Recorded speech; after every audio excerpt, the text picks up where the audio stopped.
Hello students, आज मैं लाया हूँ पार्टनरशिप अकाउंट्स के बेसिक का पार्ट 2, जहाँ आज मैं सिखाऊंगा आप लोगों को कुछ जो वर्किंग नोट मैंने बताया था लास्ट टाइम, जो इसका फर्स्ट पार्ट था, वहाँ मैंने बताया था आपको कुछ आज पार्टनर्स जो profit and loss appropriation account बनता है, उसमें मैंने बताया था कि उसके कुछ वर्किंग नोट्स के बारे में आज मैं बात करूँगा। तो देखिए स्टूडेंट्स, आज मैं बात करने वाला हूँ इंटरेस्ट ऑन कैपिटल, जिसकी कैलकुलेशन कैसे होगी। आज हम लोग इस पूरे वीडियो में कैलकुलेशन पे ध्यान देंगे कि कैलकुलेशन कैसे करेंगे, वर्किंग नोट किस तरह के होंगे। तो पहला होगा इंटरेस्ट ऑन कैपिटल, दूसरा इंटरेस्ट ऑन ड्राइंग्स, तीसरा interest on loan, salaries, salary to partners की बात होगी यहाँ पे, एंड कमीशन टू पार्टनर्स। तो आज हम लोग स्टूडेंट्स कुछ टोटल 5 वर्किंग नोट्स के बारे में बात करूँगा। ये कैलकुलेशन ऐसे हैं जिसके बेस पे आपको पूरे पार्टनरशिप में डिपेंड रहना पड़ेगा कि ये सब अगर आपको कैलकुलेशन नहीं आती है तो आप पार्टनरशिप के बेसिक को नहीं समझ पाए, इसका मतलब। तो आज हम लोग इन्हीं के कैलकुलेशंस को देखेंगे। यही कैलकुलेशन जो है आज सीखेंगे कि कैसे आप इसे करें एक क्वेश्चन के दौरान, एक क्वेश्चन करने के टाइम पे, और फिर आपके लिए आसान हो जाए पार्टनरशिप। तो स्टूडेंट्स, आप बेसिक इससे पहले के जानने के लिए आपको पार्ट 1 देखना होगा, जो कि हमारे चैनल पे है। आप वहाँ पार्ट 1 देखिए, फिर आपको जब वो समझ में आ जाएगा तो फिर इस पार्ट में आइए। अगर आपने वो देख लिया है तो आप यहाँ पे नया कुछ सीखेंगे। तो चलिए स्टार्ट करें आज के इस वीडियो में। सबसे पहला इंटरेस्ट ऑन कैपिटल। तो आज मैं अभी इंटरेस्ट ऑन कैपिटल के बारे में बताऊं तो इंटरेस्ट ऑन कैपिटल है क्या, पहले इसका बेसिक समझिए। Interest on capital means partner को इंटरेस्ट मिलेगा उसके कैपिटल पे एज पर पार्टनरशिप डीड। जो मैंने बताया था लास्ट वीडियो में कि डीड बनता है और डीड में लिखा होता है, पार्टनरशिप डीड एक एग्रीमेंट होता है, उसमें लिखा होता है कि पार्टनर को कैपिटल के ऊपर एक फिक्स रेट ऑफ इंटरेस्ट मिलेगा, कैपिटल। तो वो जो कैपिटल पे इंटरेस्ट मिलेगा ना, जरूरी नहीं है वो डीड के बेस पे होगा, डीड में अगर लिखा है मिलेगा तो मिलेगा। तो वो आपको कैसे निकालना है स्टूडेंट्स? कई बार ऐसा होता है कि आपने देखा कि अगर आप 1 अप्रैल से लेके 2020 से लेके 31 मार्च 2021 पे काम कर रहे हैं अकाउंटिंग सिस्टम पे, तो अगर वो 1 अप्रैल को कोई पार्टनर कैपिटल लाता है 1 लाख रुपीज, तो यहां से अब जब आप 31 मार्च 2021 में जब अकाउंट क्लोज करेंगे और इसका रेट उसने बोला हुआ है कि इंटरेस्ट ऑन कैपिटल जो है वो है 5% पर एनम, तो आप क्या करेंगे? आप यहाँ इंटरेस्ट निकालने के लिए डायरेक्ट 1 लाख का 5% निकाल देंगे। ये हो गया पूरे 1 ईयर का इंटरेस्ट।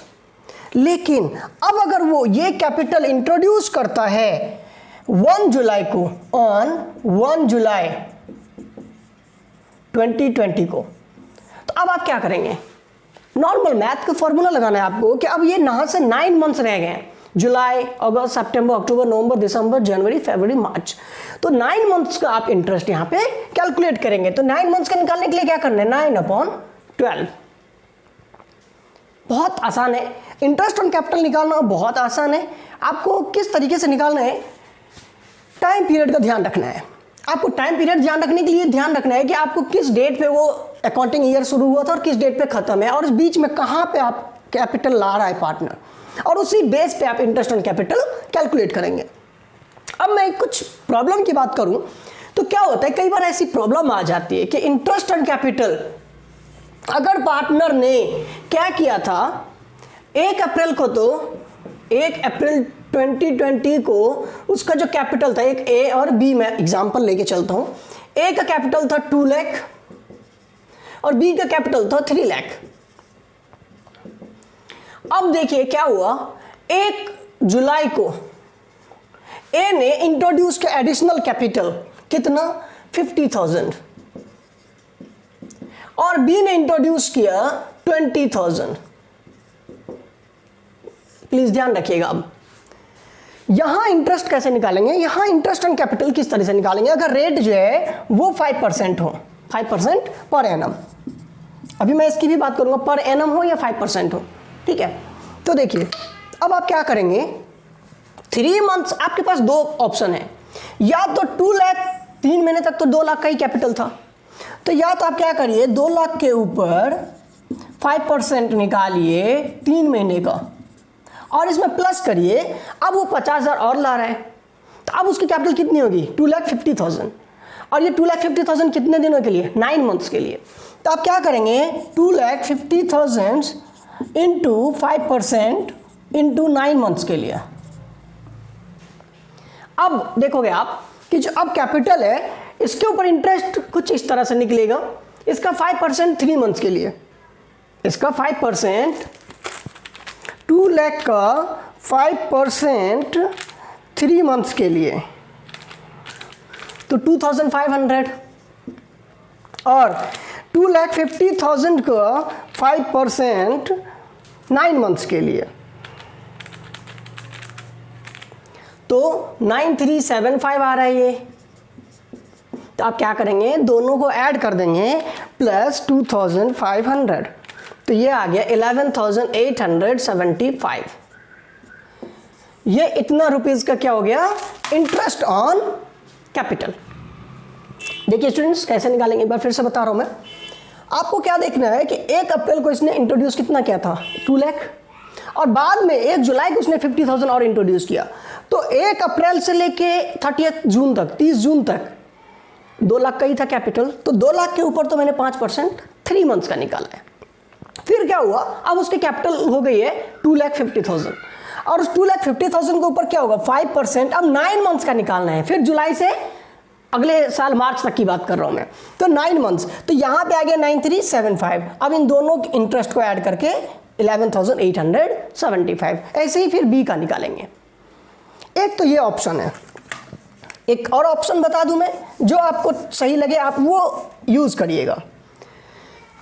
2 लाख रुपए तो पूरे साल का है, तो 2 लाख पे आप पूरे साल का इंटरेस्ट निकालिए 5% से, और ये 50,000 9 मंथ्स के लिए लाया गया है, जुलाई से लेके मार्च तक का। तो 50,000 के ऊपर क्या करिए आप 5% निकालिए 9 मंथ्स का,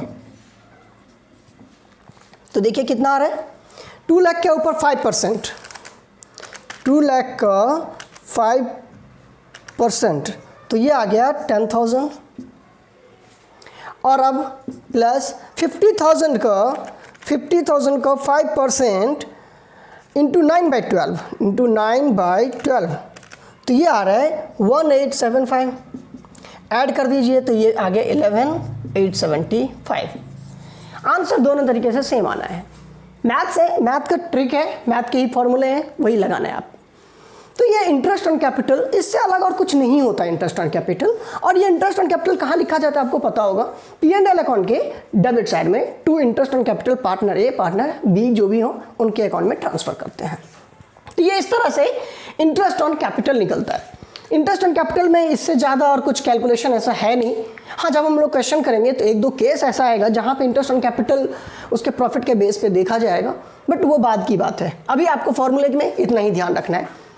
ओके, चलिए अब मैं बात करूं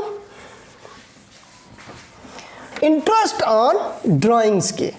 यस स्टूडेंट, आपको बताऊं मैं तो इस पूरे टॉपिक में सबसे इंपॉर्टेंट टॉपिक है इंटरेस्ट ऑन ड्राइंग्स। थोड़ा बहुत टिपिकल है कि स्टूडेंट्स फंसते हैं यहाँ पे monthly, quarterly, at the and, in the beginning, middle of the month, इसमें फंसते हैं। आपको कॉन्सेप्ट पे ध्यान देना है, एक एक कॉन्सेप्ट मैं आपको क्लियर कर दूं। आप अगर पार्टनर हैं किसी फर्म में तो आप कैपिटल आप विड्रॉ कैसे करेंगे, अमाउंट ड्राइंग्स कैसे कर सकते हैं। या तो आप बोलेंगे मुझे हर मंथ चाहिए, या आप बोलेंगे आप कभी भी ले सकते हैं, जब लेंगे उसके हिसाब से आप इंटरेस्ट देंगे। कई बार क्या होता है, फिक्स होता है कि मैं 1 जनवरी या 1 अप्रैल से शुरू करूँगा, हर महीने में 1 तारीख में मुझे 5-5 हज़ार रुपये विड्रॉ करना है। मंथली कर सकते हैं, मंथली इन द बिगनिंग। कभी कभी पार्टनर्स बोलते हैं नहीं लास्ट डेट पे चाहिए, मंथली एट द एंड। कभी कभी बोलते हैं बीच महीने में चाहिए मुझे, हर महीने, तो monthly in the middle of the month. अब ये तो मंथली हो गया। इसके बाद आता है क्वार्टरली। कई बार बोलते हैं पार्टनर कि मुझे quarterly in the beginning of quarter चाहिए, कई बार बोलता है quarterly at the end of quarter चाहिए, कई बार quarterly in the middle. Means ध्यान रखिए कॉन्सेप्ट क्या आ रहा है।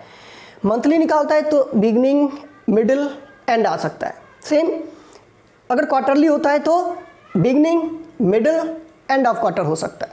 Same half yearly. Half yearly भी निकाल सकते हैं पार्टनर। हाफ ईयरली होता है तो वही beginning, middle end of half yearly. अब ऐसे केस में आपके पास 3 तरह के केस हो गए। अभी नॉर्मल मैं अभी एक रेगुलर पीरियड पे निकाले गए ड्राइंग्स की बात कर रहा हूँ। जो इरेगुलर पीरियड होगा उसका कैलकुलेशन अलग तरीके से बताऊंगा। अगर आपने देखा कि मंथली हो रहा है तो 3 पार्ट होंगे, या तो होगा बिगिनिंग, या तो होंगे मिडिल ऑफ द मंथ, या एंड ऑफ द मंथ, या तो क्वार्टरली भी हो सकता है,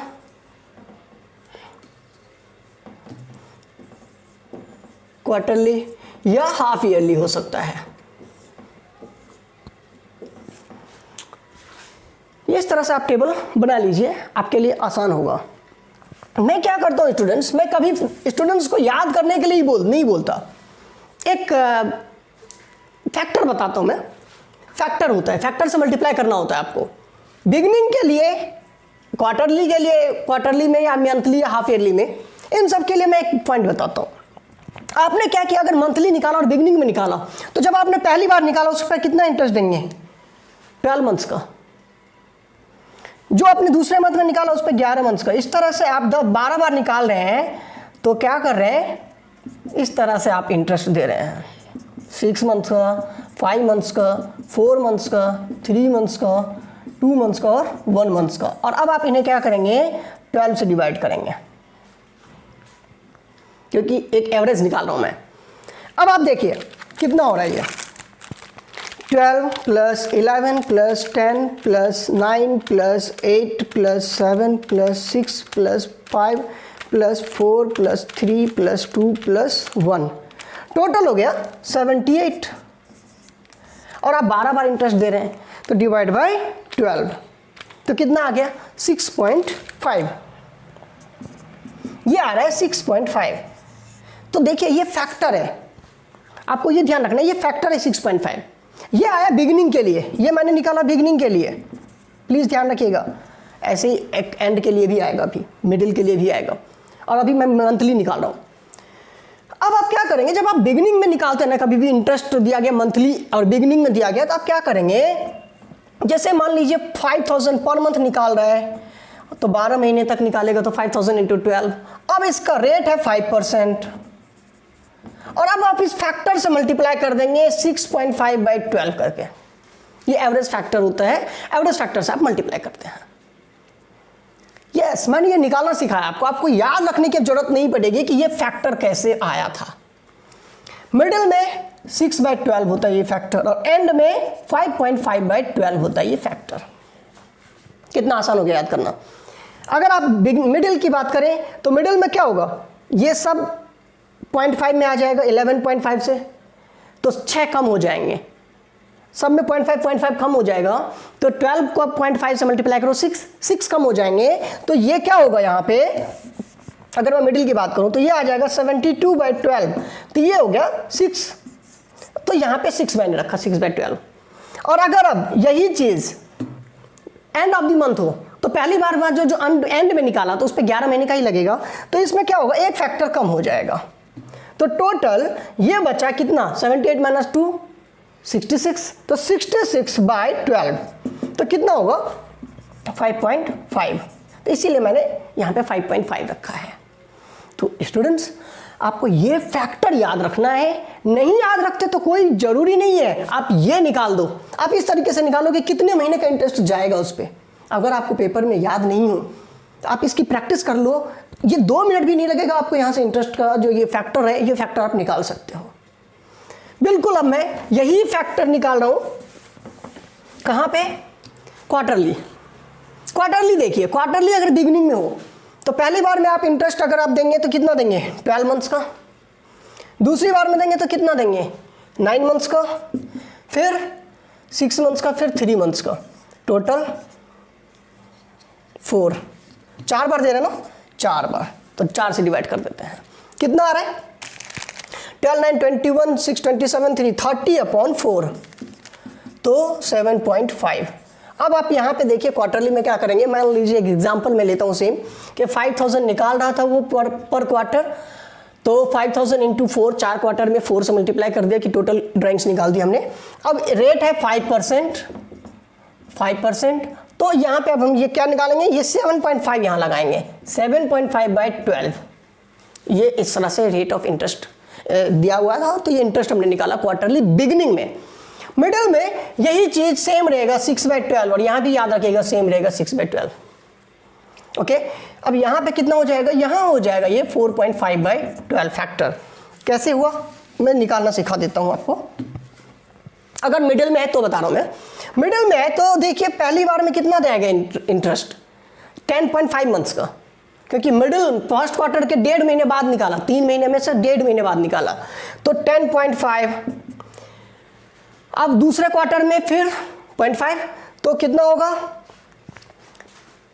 4.5, तो यहाँ पे 7.5 प्लस 4.5 और प्लस 1.5 अपॉन 4। देखिए ऐड करके कितना हो रहा है, 10 17, 10 + 7 17, 4 21, 22 और 2 24 अपॉन 4, तो ये आ गया 6, तो यही आ रहा है 6/12। ऐसे ही 4.5 हो जाएगा लास्ट वाले में, क्योंकि एंड में निकाल रहे हैं तो पहली बार में तो 9 मंथ्स का देना पड़ेगा, दूसरी बार में 6 मंथ्स का, और तीसरी बार में 3 मंथ्स का, और लास्ट टाइम पे तो 0 देना पड़ेगा अपॉन 12, सॉरी 12 नहीं 4, क्वार्टरली निकाल रहे हैं। तो 9 6 15 3 18/4, अब 18/4 करेंगे तो 4.5 आ रहा है, तो ये 4.5 रखा मैंने। ओके, अब मैं बात करूं स्टूडेंट्स, ये 4.5 तक यहां तक हो गया है। इसी तरह से निकालते हैं यहां पे भी। यहां क्वार्टरली में कैसे निकालेंगे, यहां निकालेंगे, सॉरी यहां क्वार्टरली हो गया, हाफ ईयरली में कैसे निकालेंगे। हाफ ईयरली में अगर पहले आपने बिगिनिंग में निकाला तो 12, और दूसरे बिगिनिंग में निकाला तो 6/2, 18/2 = 9, तो यहाँ हो जाता है 9/12, और यहाँ 6, यहाँ 3/12। ये आपको याद रखना पड़ेगा, नहीं याद रखते हैं तो फॉर्मूला है, फॉर्मूला आप लगाइए। फॉर्मूला भी आपको मैंने एक्सप्लेन किया है कि ये कॉन्सेप्ट ये है, इसी कॉन्सेप्ट पे आपको बांट के चलना है। ये समझ में आ गया स्टूडेंट्स आप लोगों को। अब मैं बात करूं, ये तो इंटरेस्ट था जब एक रेगुलर अमाउंट रेगुलर निकाल रहा है। प्लीज ध्यान रखिएगा एक चीज, अगर वो रेगुलर निकाल रहा है, ये ड्राइंग्स निकाल रहा है, ड्राइंग कर रहा है रेगुलर, तो आपको एक चीज का ध्यान देना है। प्लीज ध्यान रखिएगा, अगर वो रेगुलर यहां से निकाल रहा है तो रेगुलर आपको, अगर क्वार्टरली निकाला है तो 4 से मल्टीप्लाई करना है रेगुलर वाले अमाउंट को, कि 5000 क्वार्टरली रेगुलर निकाल रहा है तो 4 से मल्टीप्लाई करके टोटल ड्राइंग्स पे इंटरेस्ट निकालिएगा आप। ये प्लीज ध्यान रखिएगा इस चीज को कि टोटल ड्राइंग्स के ऊपर आपको इंटरेस्ट निकालना है। ओके, अब मैं बात करूं नेक्स्ट पॉइंट। नेक्स्ट है इसी में ड्राइंग्स में, अगर ये 6 महीने का ही हो टोटल, तो कई बार ऐसा आ जाता है पेपर में क्या बुक में भी है आपके, वो मिलेगा TS ग्रेवाल जैसे कुछ बुक्स में 6 महीने के अंदर। तो 6 महीने का है तो सिंपल सी बात है, आपको क्या करना है, बिगिनिंग में 6 + 5, ये मंथली के बिगिनिंग बता रहा हूं मैं, +4 +3 +2 +1 अपॉन 6, कितना हो गया, 6 + 11 6 15 3 18 3 21 अपॉन 6, 21/6, 21 / 6 कितना हो रहा है, ये 3.5। आप क्या करेंगे, इंटरेस्ट ऑन ड्राइंग निकालेंगे तो 3.5/12 का फैक्टर लगा देंगे, हो गया, नॉर्मल है। तो देखिए ज़्यादा कुछ है नहीं, अगर आपको मंथली भी 6 महीने का भी दे दिया तो आपको कुछ इसी तरह से निकालना है। कई बार होता है ऐसा कि बोल देता है कि 1 जुलाई से उसने निकालना, या फिर बोल देते हैं 1 अक्टूबर से 31 मार्च तक 6 महीने में पर मंथ बिगिनिंग में निकालता रहा, या एंड में निकालता रहा, मिडिल में निकालता रहा। तो आपको इस तरह से फॉर्मूला लगाना है वहाँ पे। यहाँ तक क्लियर हो गया स्टूडेंट्स। अब मैं बात करूँ, कई बार ड्राइंग्स अलग अलग टाइम पे दे देता है। जैसे एक एग्जाम्पल, 1 जनवरी को निकाला 2000, 1 जनवरी 2020 को निकाला 2000 रुपीज़, फिर निकाला 1 फेब को 5000 रुपीज़, और 1 मार्च को ₹10,000। बोला गया इंटरेस्ट ऑन ड्राइंग का जो रेट है वो है 5% पर एनम। तो आप क्या करेंगे, जनवरी वाले के ऊपर 2000 3 महीने का लगेगा इंटरेस्ट, तो निकाल दीजिए टोटल। फिर 5000 के ऊपर फरवरी वाले में 2 महीने का लगेगा इंटरेस्ट, तो ये 10,000। और जो मार्च में निकाला उसके ऊपर तो अब एक ही महीने का इंटरेस्ट लगेगा, तो 10,000 इंटू 1 10,000। सबको ऐड करिए, ये आ गया 26,000। अब आप क्या करेंगे, इस 26,000 का 5% इंटू 1/12 कर दीजिए, 1/12, क्योंकि हमने क्या किया, इसको ना मंथ में कन्वर्ट कर दिया मल्टीप्लाई करके। तो आप इस तरह से निकाल सकते हैं। आपको एक बार फिर से बता दूं मैं, अगर कुछ इस तरह से दिया हुआ है कि मान लीजिए 1 जुलाई को दिया हुआ है, 1 जुलाई 2020 को 10,000, 1 अक्टूबर 2020 को 5,000, 1 दिसंबर को 2020 में ₹7,000 और एक फरवरी को दिया हुआ है 2020 में ₹2,000। तो आप क्या करेंगे यहाँ पे, आप मंथ जो रह गया था जिसके ऊपर जो मंथ का इंटरेस्ट लगेगा उससे मल्टीप्लाई कर दीजिए। इसके ऊपर 9 मंथ्स का इंटरेस्ट लगेगा तो 90,000। इसके ऊपर अक्टूबर से तो 6 मंथ्स का इंटरेस्ट लगेगा 30,000। ओके, इसके ऊपर दिसंबर, जनवरी, फरवरी, मार्च, प्लीज ध्यान रखिएगा 1 दिसंबर से तो दिसंबर भी इंक्लूड होना है, तो 4 मंथ्स तो 28,000। और यहाँ पे फेब और मार्च 2 महीने का 2 मंथ्स तो 4,000। आप क्या करिए, इन सबको ऐड कर दीजिए, 90 + 30 1,20,000 और प्लस 32,000 तो 1,52,000 हो गया, 1,52,000। अब आप क्या करेंगे, ध्यान रखना है आपको कि 1,52,000 के ऊपर आपको इंटरेस्ट निकालना है। 1,52,000 इंटू जो रेट है, एक 5% का मैं ले रहा हूं, 5% इंटू 1/12 कर दीजिए। यहां आपको यह ध्यान रखना है, इंटू 1/12, बिकॉज आपने इसको मंथ में कन्वर्ट कर दिया है तो इसीलिए 12 से डिवाइड करना है आपको। और जबकि एनम में दिया होता है, पर एनम में आपको दिया हुआ है रेट ऑफ इंटरेस्ट। तो स्टूडेंट्स यहाँ पे इंटरेस्ट ऑन ड्राइंग्स में थोड़ा सा टिपिकल होता है, पहचानना होता है आपको इस तरह से, और कुछ ऐसा खास है नहीं। ये कहाँ लिखा जाता है, ये मैंने बताया हुआ था, P&L अप्रोप्रिएशन अकाउंट के क्रेडिट साइड में लिखा जाता है बाय इंटरेस्ट ऑन ड्राइंग्स, और ये पार्टनर्स कैपिटल अकाउंट में डेबिट साइड में होता है टू इंटरेस्ट ऑन ड्राइंग्स करके। इंटरेस्ट ऑन लोन, वैसे ये लिखा नहीं जाता इंटरेस्ट ऑन लोन, आपको लिखने को जल्दी नहीं मिलेगा, बिकॉज ये लिखा जाता था P&L अकाउंट में। आपको यहाँ पे P&L अकाउंट ज़्यादा बनाना नहीं है ऐसे। तो इंटरेस्ट ऑन, लेकिन कभी कभार क्या होता है, मिस हो जाता है, इंटरेस्ट ऑन लोन बोला जाता है, मिस हो गया, नहीं दे पे किया अभी तक और उसके बिना बता दिया। तो याद रखना, इंटरेस्ट ऑन लोन जो है ना वो P&L अकाउंट में नहीं आता, P&L अप्रोप्रिएशन में नहीं आता। P&L अप्रोप्रिएशन में जो प्रॉफिट आता है उसमें से वो एडजस्ट कर दिया जाता है, माइनस करके दिखा दिया जाता है।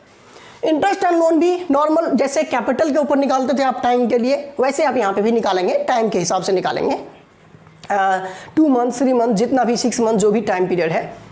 लेकिन यहाँ पे एक चीज़ है, इंटरेस्ट ऑन लोन का अगर रेट नहीं दिया हुआ है तो प्लीज़ आपको ध्यान लगाना है, 6% पर एनम आपको एक ऑटोमेटिक रेट लगाना है, फिक्स रेट है। अगर कुछ नहीं रेट है तो 6%, हाँ रेट अगर गिवन है तो वही रेट डालेगा, भले 2% भी क्यों ना हो। ओके, तो इसको आपको कहीं लिखना नहीं है, हाँ आपको अगर पेपर में आ जाता है निकालने के लिए या फिर कहीं भी आप बुक में पढ़ते हो तो निकाल के P&L अप्रोप्रिएशन में ये एडजस्ट हो जाता है, वो नेट प्रॉफिट में से माइनस होकर सही प्रॉफिट निकाल के रखा जाता है। अब मैं बात करूं सैलरीज की। सैलरी जिस पार्टनर को जितने मंथ के लिए या क्वार्टरली मिलता है वो उसको मिलेगा, अगर दिया हुआ है डीड में, नहीं दिया हुआ है तो नहीं मिलेगा। ध्यान रखिएगा, 2 मंथ्स या फिर क्वार्टरली या फिर मंथली या फिर हाफ ईयरली या टोटल पर पूरे साल का बोला गया कि पर एनम 50,000 मिलेगा सैलरीज। अगर उसने 6 महीने काम किया तो 6 मंथ से मल्टीप्लाई करके 6/12 करके निकालना है, ठीक है। तो सैलरीज निकालने में ऐसी कोई परेशानी नहीं होनी चाहिए। परेशानी आती है आपको, मेन प्रॉब्लम है कमीशन। ड्राइंग्स के बाद, इंटरेस्ट ऑन ड्राइंग्स के बाद कमीशन। कमीशन 2 तरीके से निकालने को दिया जाता है और वहीं पे परेशान हो जाते हैं स्टूडेंट्स। देखिए, कमीशन के लिए बोला जाता है कि पार्टनर को इंटरेस्ट ऑन कैपिटल और ड्राइंग्स पे सब खर्च करने के बाद, सैलरीज देने के बाद जो बचता है प्रॉफिट, उस पे कमीशन मिलेगा। तो कमीशन, मान लीजिए प्रॉफिट इन सब के बचने के बाद बचा 50,000, तो कई बार बोला जाता है कि इसका 5% बिफोर चार्जिंग सच कमीशन, तो डायरेक्ट 5% निकाल दीजिए, तो क्या हो गया 2,500। लेकिन कई बार बोलता है आफ्टर चार्जिंग सच कमीशन। ऐसे केस में देखिए, ये बिफोर हो गया, बिफोर चार्जिंग सच कमीशन। और अगर आफ्टर बोल दिया तो क्या करेंगे, 50,000 इंटू 5 अपॉन 100 प्लस 5 कर देंगे, 105 कर देंगे आप। प्लीज इस बात को ध्यान रखिएगा, बिफोर में आपको नॉर्मल निकालना है, आफ्टर में आपको क्या। हाँ, तो क्या होता है यहाँ पे स्टूडेंट्स, जब आफ्टर चार्जिंग सच कमीशन की बात करूं मैं, तो आफ्टर चार्जिंग में आपने ये देखा कि जो अमाउंट उसने जो प्रॉफिट बचा है, सब कुछ माइनस करने के बाद जो भी एडजस्टमेंट बोला है उससे माइनस करने के बाद जो भी प्रॉफिट बचा, उस प्रॉफिट को क्या किया आपने 5/105 लगाया। ऐसा इसलिए होता है कि ये बोला गया है कि वो प्रॉफिट में इंक्लूड रहेगा, वो कमीशन 5% देने के बाद भी टोटल जो प्रॉफिट बचेगा उसका 5% होगा। तो अभी ये समझने आना चाहिए आपको कि ये 105% है और आपको प्रॉफिट अब देना है 5%। तो इसीलिए क्या करना है आपको, कमीशन आफ्टर चार्जिंग सच कमीशन की बात हो तो आफ्टर चार्जिंग में आप क्या करते हैं, जो प्रॉफिट बचता है जो एडजस्टमेंट करने के बाद उसका 5 या जो भी रेट दिया गया अपॉन 100 प्लस उस रेट को प्लस कर देंगे। देखिए यहाँ पे कुछ एडजस्टमेंट की बात बताऊँ मैं, पेपर में कभी ऐसा भी होता है या फिर आपके बुक में ऐसा भी क्वेश्चन मिलेगा जहाँ लिखा होगा कि इंटरेस्ट ऑन ड्राइंग लेने के बाद, इंटरेस्ट ऑन कैपिटल पे करने के बाद और सैलरी नहीं देने इससे पहले, सैलरी से पहले कमीशन मिलता है। तो आप क्या करोगे, इन्हीं दोनों को माइनस करके जो आएगा उसके ऊपर कमीशन दोगे और फिर सैलरी पे करोगे आप। तो प्लीज़ स्टूडेंट्स, आपको एक चीज़ का ध्यान रखना है कि जो भी क्वेश्चन में बोला गया है बिफोर चार्जिंग कमीशन और सैलरीज भी बोल दिया जाता है, तो आप क्या करते हो, सैलरी नहीं माइनस करोगे, आप नॉर्मल पहले कमीशन आफ्टर वाले से निकालेंगे, बिफोर वाले से निकालेंगे, बिफोर बोला तो आफ्टर बोलो तो after charging such commission and before salaries ये बोला जाता है। तो आप क्या करोगे, आफ्टर चार्जिंग सच कमीशन करके फिर बाद में सैलरी माइनस करोगे। तो ये ध्यान रखना है आपको। अगर आपके पास क्वेश्चंस में इस तरह से आ गए हैं कि क्या डिडक्ट करना चाहिए क्या नहीं, तो आप क्वेश्चन सॉल्व इस तरह से करेंगे। तो प्लीज़ स्टूडेंट्स, आपको ध्यान रखना है यहाँ पे एक हमेशा जब भी आप क्वेश्चंस करिए, आप क्वेश्चंस को अच्छे से पढ़िए पहले कि क्वेश्चन में गिवन क्या है और फिर उससे आप सॉल्व क्या कर सकते हैं। तब तक के लिए आप लोग इस वीडियो को पूरा देखिए। आगे नेक्स्ट वीडियो में मैं न्यूमेरिकल प्रॉब्लम्स लाऊंगा इसी बेसिक्स पे, फंडामेंटल्स पे, और आप उसे देखेंगे फिर आप सीखेंगे कि हाँ अब आ गया है आपको बेसिक समझ में। तो ये दो वीडियो, पहला वीडियो और अब ये जो वीडियो है, इस वीडियो में मैंने पूरे वर्किंग नोट्स के ऊपर बात की है। ये आपका सबसे बेसिक है जो कि हमेशा काम आएगा प्रैक्टिकल क्वेश्चंस में। तो आपको इस वीडियो को पूरा देखें और वीडियो देखने के बाद आप थर्ड वीडियो का वेट कर सकते हैं। हो सकता है इसी वीक का आपका थर्ड वीडियो मैं आपके लिए लाऊं जिसमें प्रैक्टिकल प्रॉब्लम्स कुछ मैं 2-3 क्वेश्चंस करूंगा और इसके बाद फिर आगे बढ़ेंगे। तब तक के लिए थैंक यू। वीडियो अच्छी लगे तो शेयर करिएगा, चैनल सब्सक्राइब करिएगा और अपने फ्रेंड से भी सब्सक्राइब करने को बोलिएगा अगर उन्हें भी अच्छा लगे तो।